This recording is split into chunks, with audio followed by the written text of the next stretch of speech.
Hey y'all! So today we're going to be skimming through 1 Corinthians chapter 2 instead of breaking it up into two different videos. This chapter is talking about Paul's reliance on the Holy Spirit.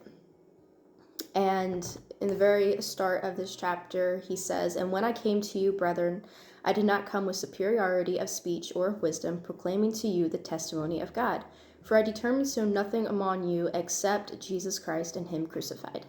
So basically, Paul here is saying that he decided not to use any kind of worldly wisdom to preach the gospel, that he didn't want to let himself and his worldly knowledge get in the way of being able to just present Christ crucified and the gospel.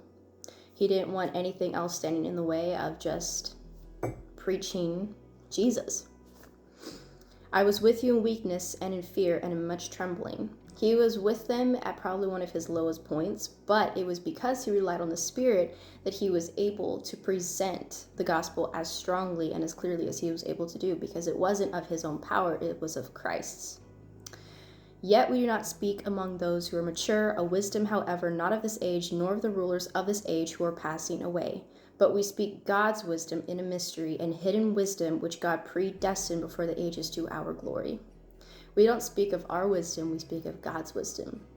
And we don't fully understand God's wisdom, but we don't need to, because He will equip us with what He has called us to do. He will give us the tools and everything. And I did skip past a verse, "So that your faith would not rest on the wisdom of men, but on the power of God." It's not of ourselves that we are capable, it is of Him, and solely of Christ. And then the last three verses, "But a natural man does not accept the things of the Spirit of God, for they are foolishness to him, and he cannot understand them because they are spiritually appraised. But he who is spiritual appraises all things, yet he himself is appraised by no one. For who has known the mind of the Lord that he will instruct him? But we have the mind of Christ." And I guess going backwards a little bit, "For who among men knows the thoughts of a man except the spirit of man, which is in him? Even so the thoughts of God no one knows except the Spirit of God." The Spirit of God, who knows all the thoughts of man, is the same Spirit.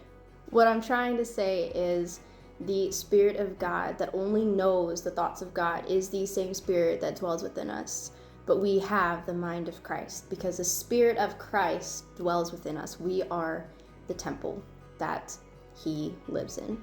So, as always, go read the chapter for yourself.